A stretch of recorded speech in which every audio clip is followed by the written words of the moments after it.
What's going on, Cancer? I salute the divinity in you, and welcome to the Chariot Friends.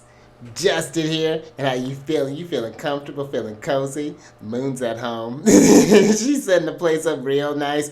I love the moon in Cancer, especially when I get to see her outside. There's just something about that is a different type of feeling, and that's what that moon in Cancer is about. Is really getting at the root of feelings there. Very kind of Ace of Cups energy when you really kind of think about it, but. We'll get into that all here in a moment. But if you're new here, again, my name is Justin, and know that when you're coming across this video, you're in sync with the moon, and she loves that. But this is also a place for if you happen to have Cancer in your placements, Sun, Moon, Rising, wherever, this one's for you.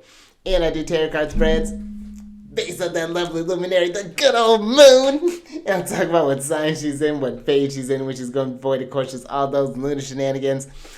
And just so y'all aware, this is a general reading, not a one-to-one. So take what fits into your story, discard the rest, and everything will be dope, Cancer.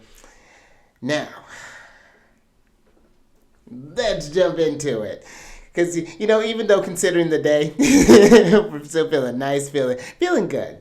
Yeah, I do. I really enjoyed Moon and Cancer. And something, too, to think about when just a little sidebar here. When the moon is transiting through Cancer, and if you happen to have your sun placement in Cancer, or wherever you have your sun placement and the moon is traveling in that sign, that could be a very nurturing energy, like a one to really kind of keep an eye on, where it's just like, okay, if I'm feeling great, there's really, really relish in that, be in the day. But if you're not, what are some ways that we can nurture that energy? Because the moon, again, is getting in touch with that sunlight, with the needs of that battery, that inner spirit. So just something I think to think about. But depending on when you're watching this, happy Saturn Day. Got to get down to business. Saturn is associated with Saturdays. I'm a shuffle for your general energy of the day here. Oh, this one. Okay. Thanks, Spirit. But Saturn is associated with Saturn days. And one thing that I like to do with Saturn is whatever you got to get down to business, anything that you've been putting off, Saturn days or even the Saturn hours can be a great time for doing that. Anything that just is like, oh, this is going to take a long time. This is something that's going to be just like a daunting type of task, but something that just needs to get done. Again, Saturn's going to help you persevere through that, get you through and just kind of get you in the mindset that needs to just like get into those sort of tasks there. But I find Saturn days can be a really great time too to get in touch with someone who you may consider as just like that has a lot of wisdom, something to impart on, especially if you have a particular situation that you may find yourself at a crossroads with. I find Saturn can bring a lot of wisdom and things along those lines, and yeah, just can bring order and structure to things when we're working with Saturn. And some things that I like to do on these days as well is think about my relationship with Saturn. How do you do when you have, like, what's your Saturn placement looking like? What house is it in? What sign is it in? How do you do with Saturn transits? See what house Saturn is in right now, because Saturn stays about 2.5 years at a time, and wanting us to get that house in order. And when you do Saturn rewards, definitely. Even if it's not something physical, it's just a sense that I don't got to worry about that no more. That chapter's behind me, and that's just a weight off your shoulders in a sense. It's maybe been a little grueling, but Saturn's there for you. And yeah, I think that's all I got for you there. This is enough about Saturn. Let's get into the moon. Because on the 8th of February, the moon is going to be entering into Cancer at about 3:04 a.m., and that's going to be Pacific time. And she's in that waning gibbous phase. And the waning gibbous phase is after we took that action during this lunar cycle after the first quarter, this is making any sort of adjustments. Like, okay, I started that new workout routine, and where I like this aspect of this thing, I think I want to change this stuff. Maybe instead of working on in the day, I do it in maybe the afternoon or maybe the evening, or maybe you're trying to restructure your eating routine or something along those lines. And it's like, okay, I want to incorporate more of this and take out more of that, or whatever that's looking like, kind of playing around with some things. And when we're talking about Cancer, this is, again, where the moon finds her home in Cancer. And so she's comfortable here. And I find in Cancer's the cardinal water sign, feminine in nature, so receptive. And being the initiator of the feeling, of the intuition, of the psychic force, I find that this is a great time to dip in the heart space. Do you feel like you're on the trajectory that you're wanting to be? Just I'm just thinking in the lens of this lunar cycle, just like or you can even just take it in life, however big you want it to be, and just be like, like how do I feel here? This is what I was envisioning, and where do I want to continue going forward again? What feels right? Getting out of the mind what I think I should be doing, as opposed to this is what really is moving me right now with the moon the moon in Cancer. So yeah, definitely pay attention to that. And I think that there can be some, especially if there's been any sort of like repressed things to kind of pay attention to while the moon's in Cancer. Because I'm only bringing that up just because Mars is here right now, depending on when you're watching this. And with Mars being in his fall in Cancer, where the moon still is the stronger one here, just because she's at home, Mars can still stir up some trouble while while you're receiving the adjustment. So just some kind of things to take up there to get in some eyes on any sort of like reactive parts of you that maybe the moon tends to notice as you're going through this moon in Cancer. But I always find the moon in Cancer just a really healing one that when you're in the feelings more, it's not quite so I think as jarring as it can be maybe if we're in more of the head and trying to navigate this more sort of watery space. So just some things I think to think about with the moon there. And if you wanted to work more personally with the moon, maybe you have your moon in Cancer, or just want to follow the lunar cycles or whatever that lets it work with your lunar return. Down in the description box below is a link for all the services that I provide, so definitely check that out if that's something that resonates with you. But let me get this just a little bit here, and let's shift over. And last couple of things here, these readings that I do, they're not gender-specific readings, so apply these readings to situations. Apply these readings to situations as they make sense for your situation. And I'm going to ring this bell to bring in some good vibrations here. Welcome in the Cancer vibe. So adjust your volume if you need to, but let's give this a ring and then get into this thing.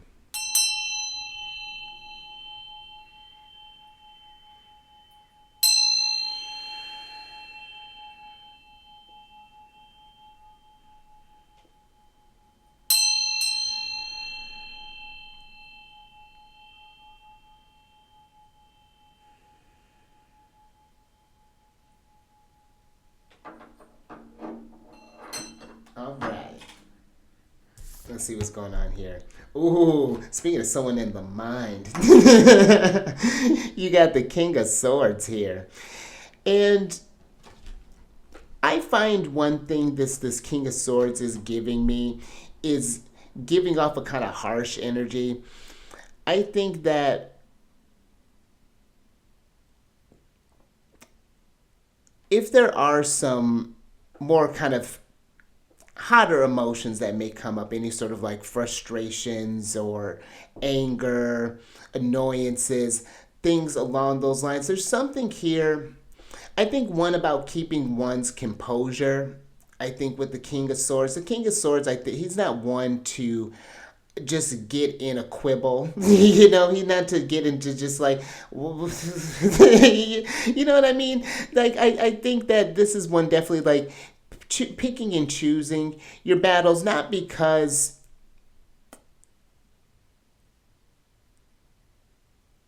I think it's more so just because there's a deeper awareness of the consequences of the choices. I think with the King of Swords, that where it may feel good to respond in a moment, in the long haul, it's just like, why did I need to go there? Why did I need to lower the vibration? There's something there with that, with the King of Swords.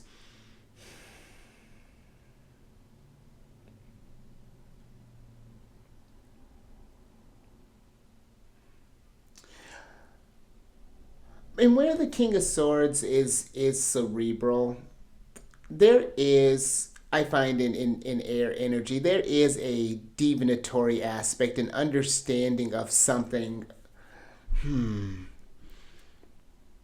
There's something there that the King of Wand, there's an intuition that he's aware of, and I think that there's maybe even something about maybe interpreting different feelings with the King of Swords, and maybe there's a struggle to grasp on with these more kind of nebulous concepts. Maybe you're someone, just for an example, maybe you don't have a lot of water in your chart, so that might be something where just like it's a little trickier. But and this could be someone that's maybe even around you as well.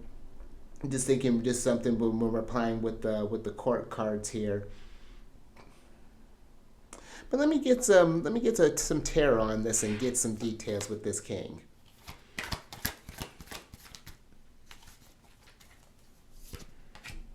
Ooh, more people. Thanks, Spirit, and a hot one at that. We got the Knight of Wands here, and so I am getting one. Again, there's this, and it may not be one that's like, it may not be aggressive. I'm almost getting a playfulness from this Knight of Wands, like maybe someone who likes to push your buttons possibly here. Again, apply this if it resonates, but there's something about the King of Wands not, or excuse me, the King of Swords not, he's reacting differently. He's like, it's just like a dynamic has changed, or something along those lines here. That's just one thing that's coming up here. But another thing I think with the Nine of Wands,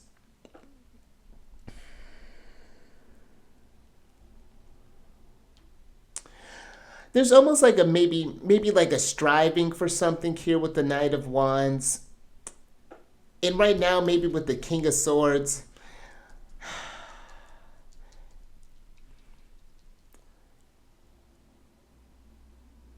I think there's something about striving here, about whether you're going to accomplish something here, whether something is going to be, if you made like maybe like a misstep, possibly is something that's coming up here. There's some doubts that maybe are kind of coming up with the Knight of Wands. Let me get a clarifier with him and see what's going on with that. Interesting. Yeah. That's kind of, thanks, Spirit. So you have the Eight of Swords here. And the Eight of Swords can be very much, again, very in the mind. Like something is getting in the way of this Knight of Swords. Like, and I think that sometimes with, again, with the King of Swords, or excuse me, it's King of Swords. With the Knight of Wands and the King of Swords, I'm getting one like maybe even, it's like maybe you're trying to take on someone else's things too, like almost like kind of double the duty here, like something like that. But maybe like a codependence type of thing. And it may seem like light stuff with the, it feels kind of light with the Knight of Wands, but maybe it's just like it's accumulated enough that it's not, now it's starting to become an issue possibly here.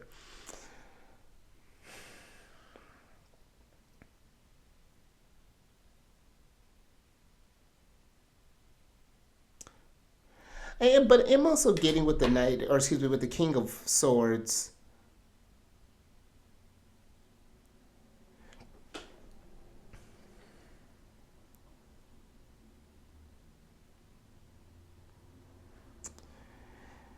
Yeah, it's like he's trying to make a decision, but maybe anticipating the worst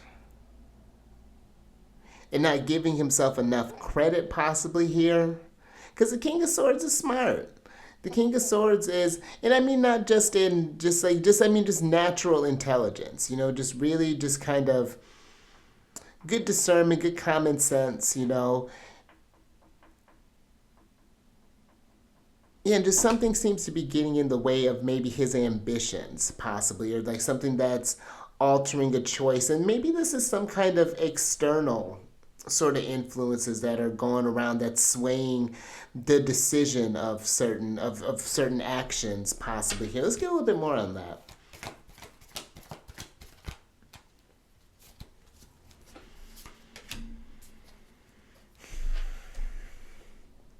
Thanks, Spirit. Ooh, Moon in Cancer. You got the Four of Cups here. And This to me,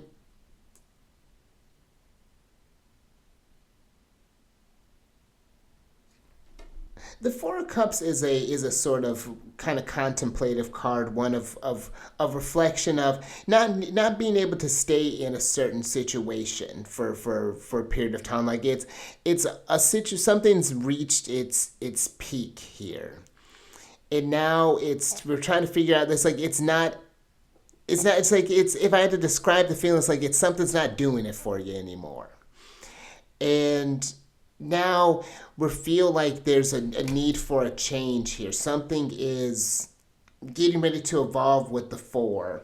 And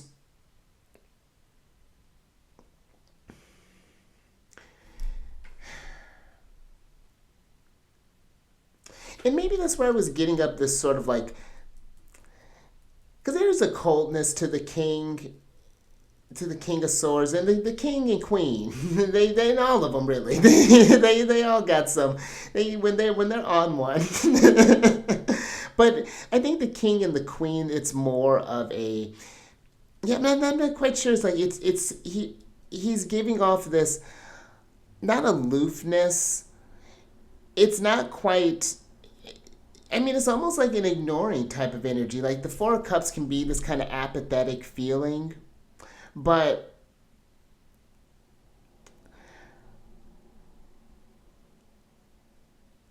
I think with the Eight of Swords being here with that Knight of Wands, I think it's still where in trying to put in the effort of ignoring a thing, it's just taking up more space as opposed to just dealing with the thing and just being done here, if that makes sense. Let's get a clarifier on that. Interesting. Spirit. So you got the Ten of Swords here. And to me, this is the kind of nice thing about this is where the Ten of Swords, I think, when you think about it in especially I'm thinking in the Rider White deck, how that's a whole scene going on there. I think that there is a realization that comes to with the Ten of Swords where it's like we're at the last thing we've reached completion with the Ten of Swords, and that's coming to a sort of whether it be disillusionment but there's clarity that's coming, that something's needing to change, that it's led maybe to ruin. This is the Lord of Ruin, but now we know the right direction to go. And sometimes I think what can happen, it's like in order to know what we want, we need to learn what we don't want. There's something in there as well that's kind of coming up here. But I also get that there's a feeling that you can't stay at a certain place forever, that low point where, if something's happened, something is gotten in the way. Again, apply it to your situation. It's knowing that this feeling won't last forever. And I think especially in Cancer, it is remembering that this is where the moon, she can feel however she wants, but there's, it fluctuates. It'll just as quickly as it came, it'll be gone and she'll be on to the next thing. And maybe even, I'm even getting an energy of, maybe if you've been feeling a lot of emotions maybe here and not sure where to go with them, doing some stuff around the home space can be very cathartic. Like just to help clear up the clutter of the house can clear up the clutter of the mind is something that's kind of coming up there. But let's get another one on this. Ooh, look at her. Spirit. So you got the Queen of Pentacles here. And the Queen of Pentacles, the Queen of Pentacles is working with a lot. She's a very resourceful, abundant queen. She's one that can I'm especially thinking in the Thoth deck. She's one that can take what can seem like a dry, barren place and turn it into an oasis, turn it into a utopia. And but she knows that that's not just going to be from just wishful thing. I'm not just saying that as like a, let's go be abundant. It's more so like it's a work that the Queen of Pentacles does. She receives that receptive energy of Cancer, where it's like it's feminine, but it's still a cardinal sign. Just to be receptive, that doesn't just mean you're doing something. It's just like when something feels right to do this thing, like, okay, let's do it. Like, oh, this situation isn't going well. Let's start taking some initiative to change this thing. Let's shift my resources. That could be your money, your time, your energy into something in a different direction there. It doesn't have to keep being the same sort of repeat or sort of like, failed situation here that I'm thinking the King of Swords is maybe getting into. Because something's even, yeah, something's bringing his energy down with the Knight of Wands to that Eight of, or the Eight of Swords to the Knight of Wands there. But let's get a little bit more on the Queen of Pentacles. Oh, there's the Moon. Thanks, Spirit. I mean, like the Moon is in the High Priestess. You got the Priestess card here. And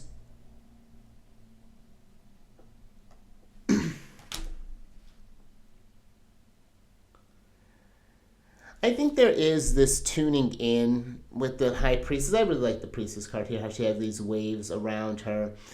And the Queen of Pentacles is very intuitive like that in a very earthly type of sense, where she knows when a situation is about to shift, where, and it doesn't have to be like a major shift, but like the environment is about to change. And how do I want to respond to that? Like, what intuitively are you getting with this? And I think maybe there's been a lot of, I mean, with these swords here, there's been a lot of thinking and maybe kind of feelings and kind of like just like it's a strong feeling, but again, it's not feeling grounded yet. And the Queen of Pentacles here is to take this information that you've been receiving from your environment, from your relationship, whatever situation, and intuiting through it.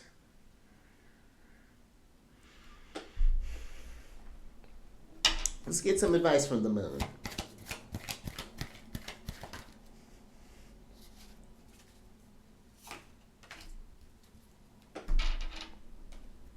Spirit. All right, so you got the Two of Cups here. I think a couple messages with this one. I think if you have been feeling in this place of cruelness where like, and just like maybe been beating yourself up about a situation, been getting in your head about it, whatever this is, I think this is about showing yourself some love, showing yourself some kindness, some compassion there.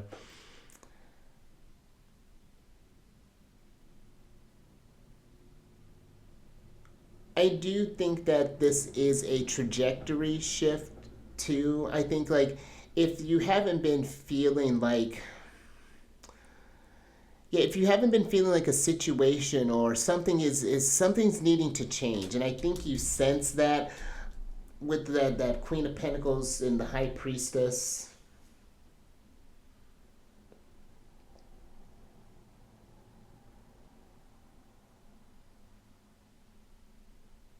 Let me get a little bit more with the Two of Cups.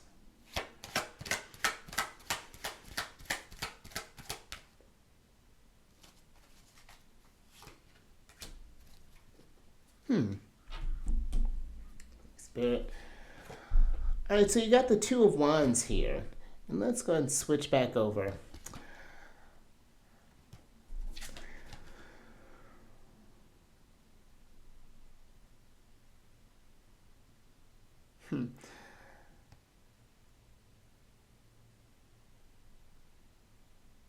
I think that there's this...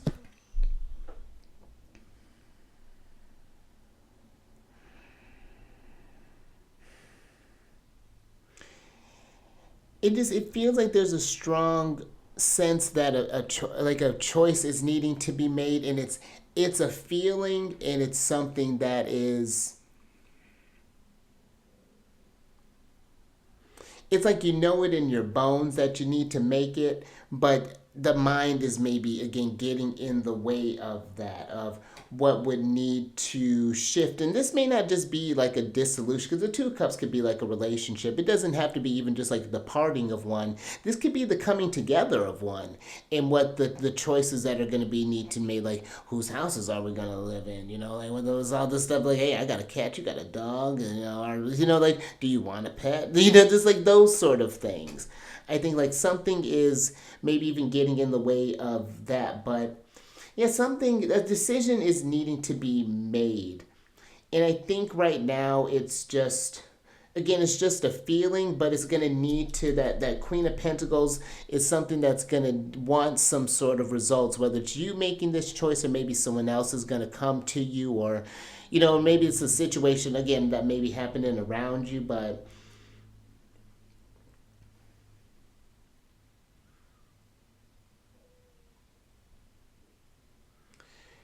yeah, that's just something to think about there. But if you like that, or if anything resonated with you, give it a thumbs up. And share this if you know somebody who could get some nuggets of wisdom from this. And then subscribe there, you priestess. Hit that bell button to get notified on all these videos each day. And then let me shuffle for a surprise card or cards here. But if you want to know what's going on with the other celestial bodies, down in the description box is a link for my other channel, Alchemist 8, where I do weekly videos talking about those transits and things, spirit, how to work with those energies, set intentions for those. And then also I've been releasing these different planetary videos talking about different planets and different signs and different houses. So there are playlists for them if you want to find your placement. And there's just like little snippet videos just to get you an idea of like what are some themes of that house, what are some questions maybe to ask yourself, and just thinking about what are those, what are your relationships with those, with that, again, that house planet sign. So just some things to think about. But let's go ahead and get into your general or your surprise card here, which is very interesting. That's kind of what this priestess kind of was talking about. So you got the perception card here, and there's something that, like, it's like you're seeing differently, like a point of view has changed. Like, you know, for a second I saw an eye on here, and I saw the eye here, but I was thinking, it's like I thought I saw an eye there, and like if you look, it's like you could see. It's like seeing a situation differently. Yeah, like something.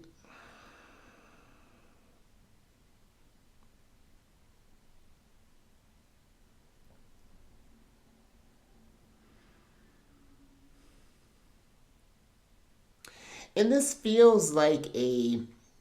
I don't want to say like just like a pivotal point, but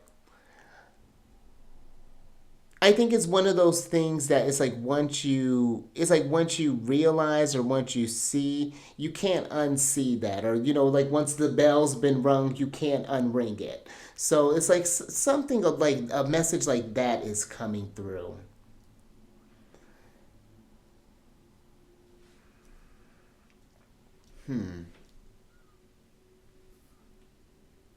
Yeah, just something I think to just kind of think about there. Very fascinating. But until next time, stay mindful out there. Keep eyes on that moon. And I will catch you